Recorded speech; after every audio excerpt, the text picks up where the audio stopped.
Existe uma versão do Mundial de 2026 que a maioria dos adeptos nunca chega a ver e quase não tem nada que ver com grandes penalidades. É uma versão construída sobre cachorros quentes de $9, bilhetes de $300 mil, operações de imigração estacionadas à porta dos estádios e uma federação de futebol que continua a insistir que tudo está a correr exatamente como planeado. Algures no meio de todo esse ruído, uma das seleções nacionais mais condecoradas do planeta saiu de campo coberta de vergonha e a razão diz muito mais sobre política do que sobre futebol. Durante quase 100 anos, o Mundial nunca teve uma ronda como aquela que estamos a ver agora. Este torneio introduziu algo completamente novo chamado Ronda dos 32, uma fase que não existiu no Catar, que não existiu na Rússia e que não existiu em nenhum Mundial antes deste.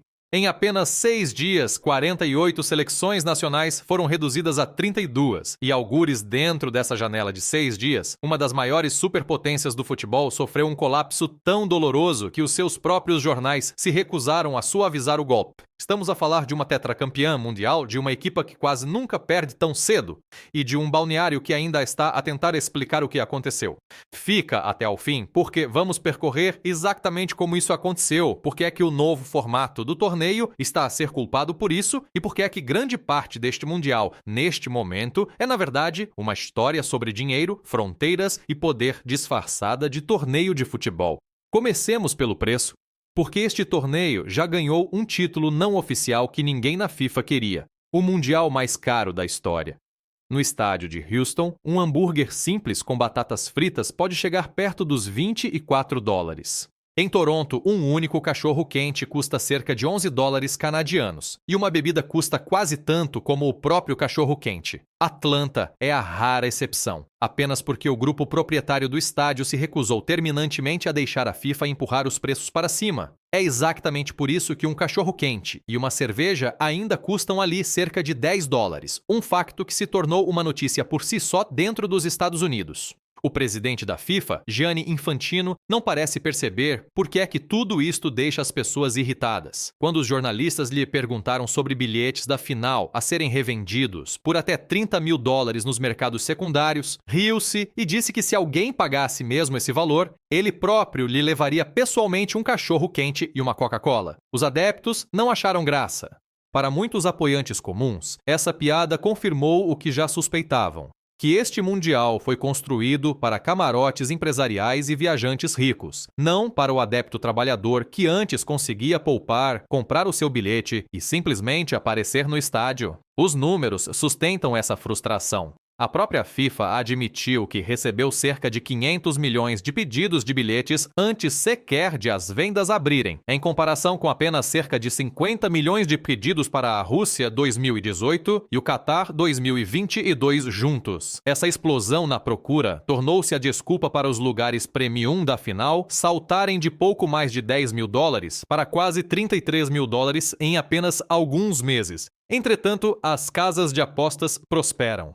Cada surpresa, cada desempate por grandes penalidades, cada caminhada de um outsider faz circular mais dinheiro através das plataformas de apostas e, independentemente de quem levante o troféu no fim, há um negócio que ganha sempre, e raramente é o próprio desporto. Agora é aqui que a política se torna desconfortável. Para milhares de adeptos mexicanos e latino-americanos que vivem nos Estados Unidos sem documentação legal, este Mundial não é algo que se vive dentro de um estádio, é algo que se vê no ecrã de um telemóvel ou numa televisão, a partir da segurança da própria sala. Organizações de direitos civis documentaram mais de 15 casos de pessoas detidas por agentes federais de imigração perto de cidades que acolhem jogos do Mundial, e investigadores de direitos humanos dizem que o número real de ações de fiscalização em torno destas cidades anfitriãs ao longo do último ano chega às dezenas de milhares. Segundo a Human Rights Watch, agentes de imigração efetuaram mais de 92 mil detenções nas 11 cidades anfitriãs dos Estados Unidos e nos seus arredores entre janeiro e outubro do ano passado, meses antes de o jogo de abertura sequer ser disputado. Desde então, mais de 120 organizações de defesa dos direitos dos imigrantes mobilizaram-se nas cidades anfitriãs,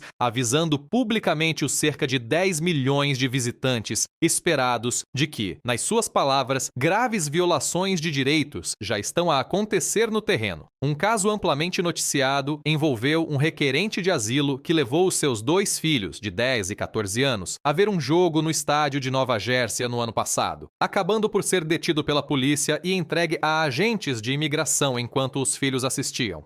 Um pequeno grupo de legisladores no Congresso apresentou legislação que teria proibido operações de imigração num raio de aproximadamente 1 milha dos estádios do Mundial. Mas essa proposta não foi aprovada. Um congressista perguntou publicamente como é que o país pode receber o maior evento desportivo do mundo enquanto deporta, ao mesmo tempo, adeptos que viajaram para o ver. Um imigrante mexicano que vive em Los Angeles há 25 anos disse-o de forma simples a um repórter de uma agência noticiosa: entrar no estádio é uma sensação como nenhuma outra, mas prefere ver o jogo do sofá a arriscar ser levado para longe do filho à frente de toda a gente. Essa é a versão deste Mundial que uma enorme parte da base de adeptos latinos está realmente a viver neste momento, mesmo enquanto o torneio se vende como uma celebração que pertence a todos. Entremos agora na verdadeira história de manchete, porque esta semana, o Mundial de 2026 cruzou uma linha que nunca tinha cruzado antes na sua história. Pela primeira vez, este torneio tem uma verdadeira ronda dos 32. Por que é que isso nunca tinha acontecido? Porque todos os mundiais, até o Catar, em 2022 foram disputados com 32 equipas no total. Não havia grupos de 3 equipas, e a fase de grupos conduzia sempre diretamente aos oitavos de final. Não existia nenhuma camada adicional pelo meio. A FIFA mudou tudo isso ao expandir o torneio para 48 seleções nacionais, dividindo-as em 12 grupos de 4 e estabelecendo a regra de que os 2 primeiros classificados de cada grupo avançariam, juntamente com os 8 melhores terceiros classificados. Esse sistema produziu 32 nações qualificadas, encaminhadas para uma ronda totalmente nova, encaixada entre a fase de grupos e os oitavos de final. O número total de jogos saltou de 64 para 104, e qualquer equipa que chegue agora à final tem de disputar 8 partidas no total, mais um jogo do que qualquer campeão anterior alguma vez teve de disputar. Esta nova ronda arrancou no domingo, 28 de junho, e decorre até sexta-feira, 3 de julho, com os 16 jogos divididos por estádios nos Estados Unidos, no México e no Canadá. A ideia de expandir o torneio não foi uma decisão repentina. Foi levantada pela primeira vez em 2013 pelo então presidente da UEFA, Michel Platini, e Gianni Infantino recuperou-a em 2016, pouco depois de se tornar presidente da FIFA. Os críticos de então diziam exatamente o que os críticos continuam a dizer hoje, que já havia jogos a mais, que a qualidade seria diluída e que toda a ideia era movida mais por dinheiro e manobras políticas do que por qualquer desejo real de melhorar o desporto. E ainda assim, o plano avançou. Em termos de assistência, a experiência está claramente a funcionar. No final de junho, a assistência total deste torneio já tinha ultrapassado os 3.600.000 adeptos, quebrando o recorde que os Estados Unidos mantinham desde que receberam o Mundial em 1994. Mas mesmo antes de a primeira bola rolar, este formato expandido já estava a causar fricção entre treinadores, jornalistas e adeptos em todo o mundo. O treinador português Carlos Queiroz, que lidera a seleção nacional do Ghana, foi um dos críticos mais frontais. Disse que permitir a qualificação de tantas seleções nacionais arrisca transformar o Mundial em algo vulgar e banal e questionou abertamente se a qualificação ainda significa alguma coisa quando tantas equipas têm a oportunidade de a conseguir. Foi ao ponto de dizer que, na América do Sul de hoje, o verdadeiro feito seria falhar a qualificação, um comentário que se tornou viral entre aqueles que sentem que o torneio perdeu a sua exclusividade. Marcelo Bielsa, o veterano treinador argentino que levou o Uruguai a este Mundial, entrou no mesmo debate semanas antes de o torneio começar. Bielsa disse sem rodeios que toda esta conversa sobre 48 equipas não passa de teoria até ser testada no terreno real. E avisou que, se as equipas não tiverem descanso e tempo de preparação suficientes, o futebol jogado sofre. A ironia é que o próprio Bielsa acabou por se tornar vítima do formato que criticou. O seu Uruguai foi eliminado na fase de grupos, algo que teria doído também no antigo sistema, mas que desta vez soube ainda mais amargo, porque a maioria das equipas de qualidade semelhante conseguiu sobreviver até a nova ronda dos 32. E isso leva-nos à história que gerou mais ruído esta semana do que qualquer outra coisa no torneio. A Alemanha, tetracampeã mundial e uma das estruturas mais respeitadas da história dos mundiais, foi eliminada nas grandes penalidades pelo Paraguai. Precisamente nesta nova ronda dos 32. A Alemanha entrou nesse jogo como clara favorita. Kai Havertz empatou na segunda parte, depois de Júlio Enciso ter colocado o Paraguai em vantagem. E o encontro chegou ao fim do prolongamento ainda empatado. Durante o prolongamento, a Alemanha chegou a pensar que tinha marcado o golo da vitória com uma cabeçada na sequência de um canto, mas depois de uma revisão por vídeo, o árbitro anulou o golo por falta sobre o guarda-redes paraguaio na construção da jogada. O Paraguai manteve a calma no desempate e venceu por 4-3, com Havertz, Jonathan Tah e Nick Woltemade a falharem grandes penalidades decisivas pela Alemanha. Foi a primeira vez na história dos mundiais que a Alemanha perdeu um desempate por grandes penalidades. Os jornais alemães não foram brandos com a própria equipa. Um dos principais jornais desportivos do país publicou um título a dizer que a seleção nacional se afogava na sua própria vergonha e salientou que a Alemanha não conseguiu ultrapassar as rondas iniciais em 3 mundiais consecutivos, algo que não acontecia desde antes da conquista no Brasil em 2014.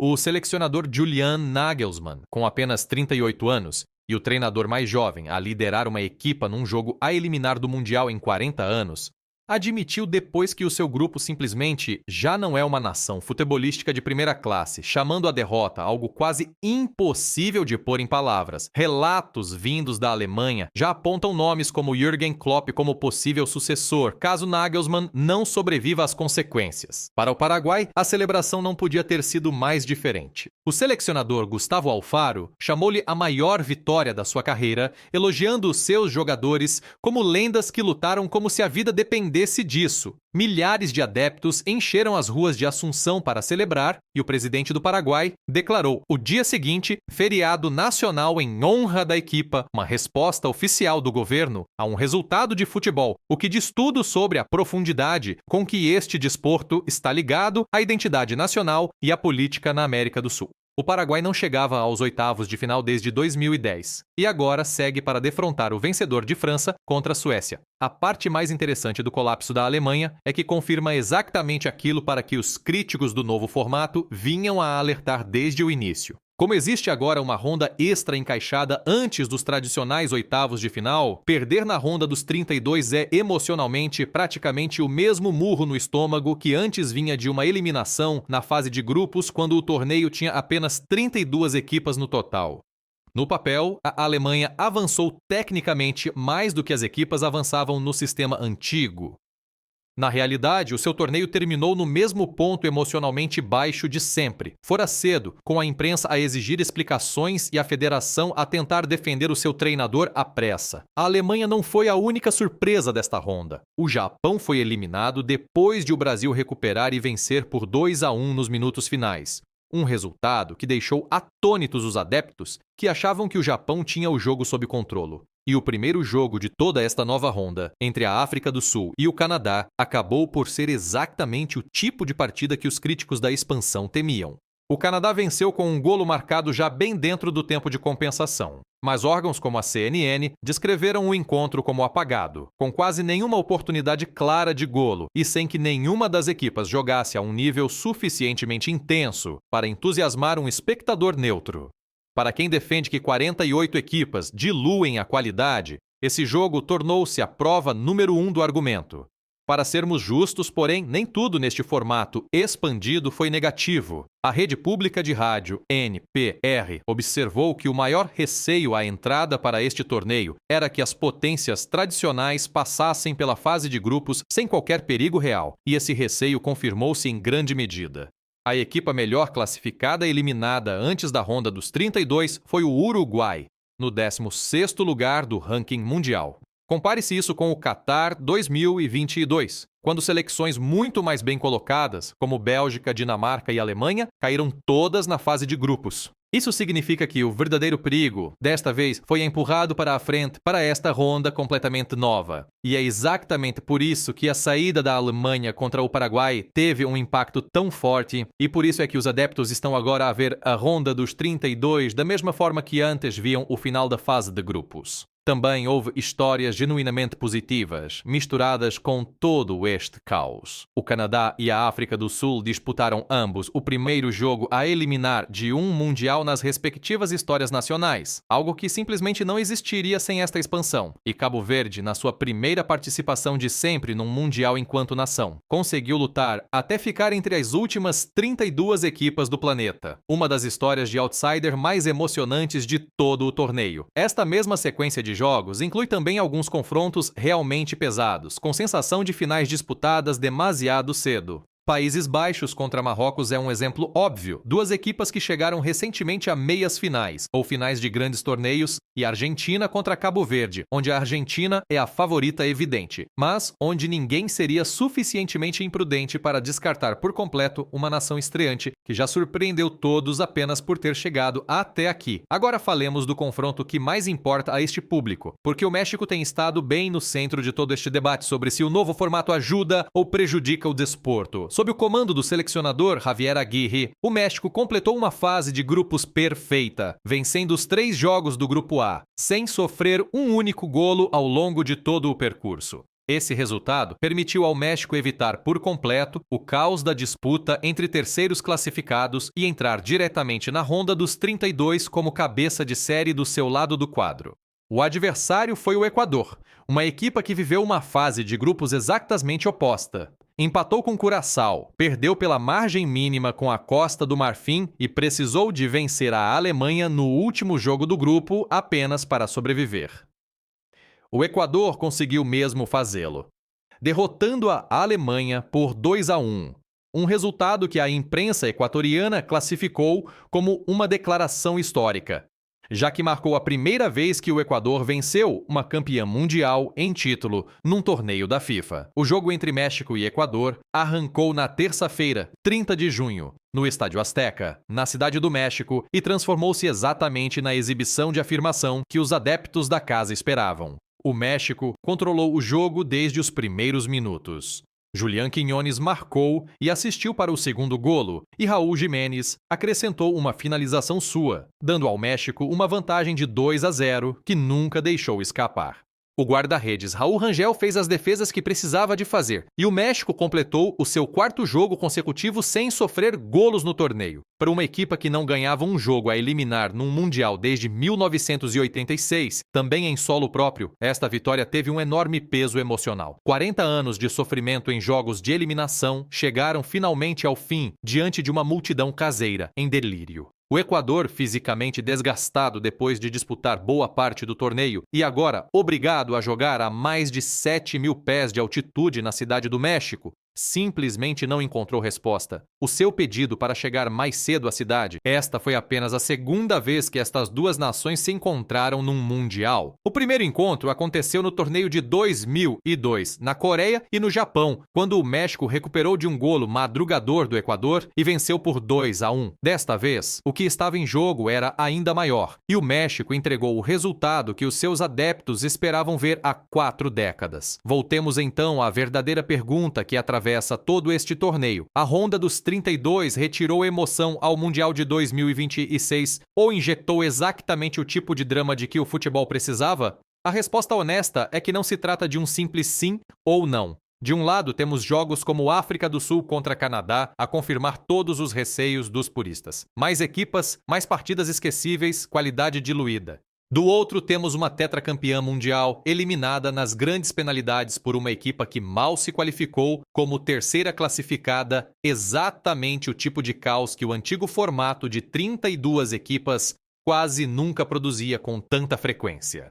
O que parece claro é que esta nova ronda deslocou a verdadeira zona de perigo para fora da fase de grupos e para dentro da própria ronda dos 32. E essa mudança alterou por completo a forma como grandes seleções como a Alemanha e anfitriões ambiciosos como o México estão a viver este torneio. O debate sobre se 48 equipas ajudam ou prejudicam o espetáculo não vai desaparecer tão cedo. Provavelmente continuará em aberto até o troféu ser levantado a 19 de julho no MetLife Stadium, em Nova Jersey, o mesmo estádio onde as preocupações com a fiscalização migratória ganharam manchetes nacionais meses antes de este torneio sequer começar. Vale a pena sublinhar até que ponto a política e o futebol ficaram enredados neste torneio. Fiscalização migratória, preços da comida nos estádios, polêmicas sobre revenda de bilhetes e uma revisão profunda do formato aterraram todos na mesma janela de 6 meses. E os adeptos nas redes sociais começaram a tratar essas histórias com tanta seriedade como os próprios resultados no relvado. Alguns comentadores defendem que a liderança da FIFA, especialmente Infantino, abraçou de tal forma o lado comercial do torneio que, por vezes, o próprio futebol parece uma reflexão tardia, comprimida entre ativações de patrocinadores e pacotes